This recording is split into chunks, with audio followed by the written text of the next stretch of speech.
Today, there's something new in America. A few politicians. Like Governor Chris Christie in New Jersey, Governor Rick Scott in Florida, Governor John Kasich in Ohio. A few who do make cuts. But there's another governor you may not have heard of, one who cut spending far more and who faced even angrier protests.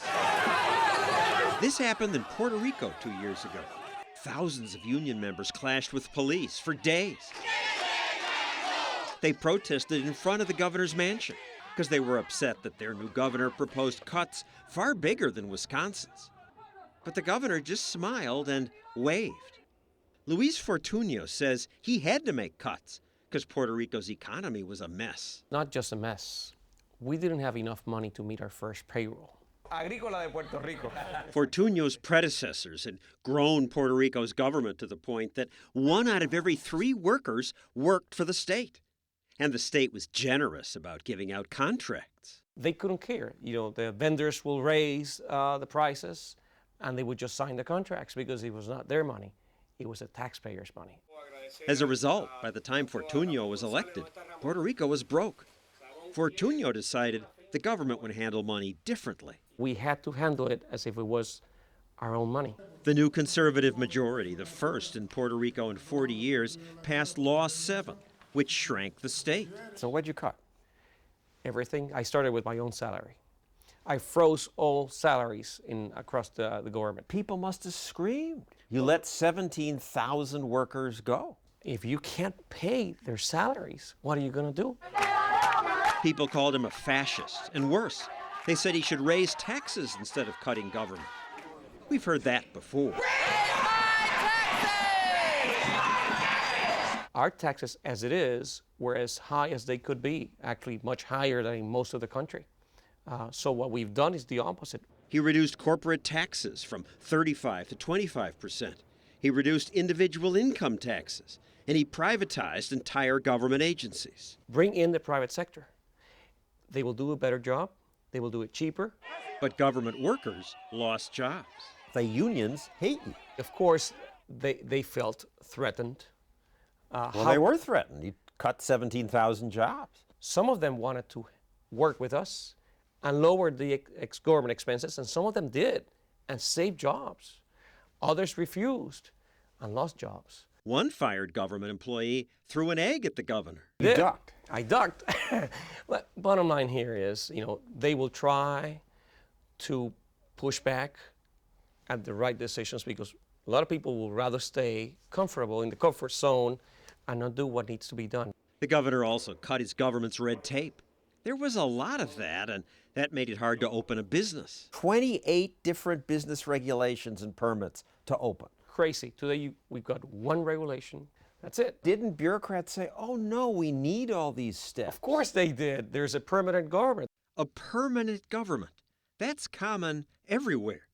Government employs hundreds of thousands of people, often just to shuffle paper, and those people lobby to keep their jobs. Like the police officers who did nothing but approve liquor licenses. There were 250 policemen and women handling that. Just liquor licenses? Just to guarantee that you didn't have a prior record, criminal record. This entrepreneur's mad because to sell marmalade out of her house, she had to spend a year getting government permits. She displays some on her wall.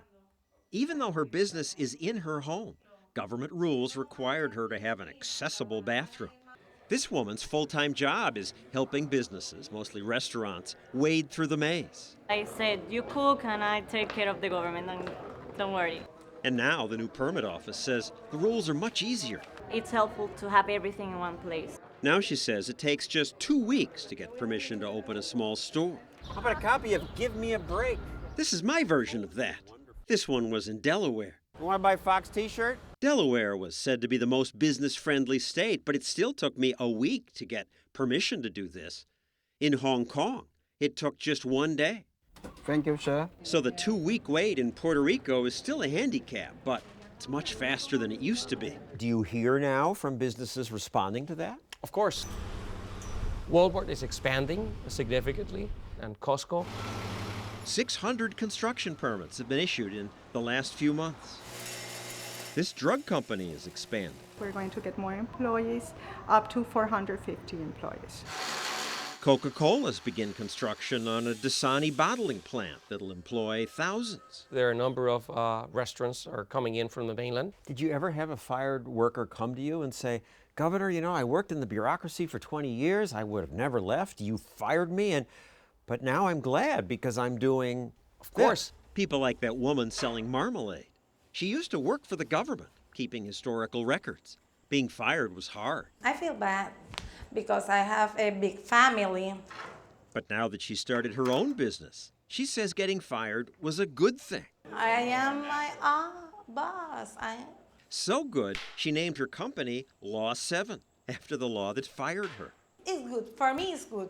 And now, if a bar wants a liquor license, Today you do it online. one clerk on a computer. Exactly, and that's it.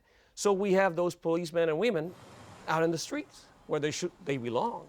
still lots of people are mad, especially the government workers who lost jobs. A recent poll showed that if Fortunio ran for re-election now, he'd lose 47 to 25%.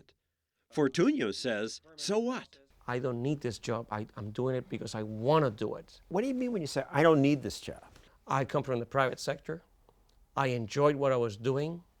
I really enjoyed what I was doing. You can go back to that. And I can go back to that.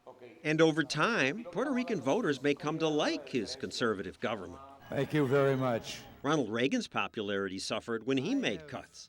So did Richard Engler's in Michigan and Gary Johnson's in New Mexico. But all were later re-elected by big margins. I didn't care to look at those numbers because I knew how it was going to be. And I was in Washington in President Reagan's first term. I know how unpopular he was during the first 2 years. But he was doing a lot of the right stuff. And at the end of the day, the numbers came back, and he won by a landslide.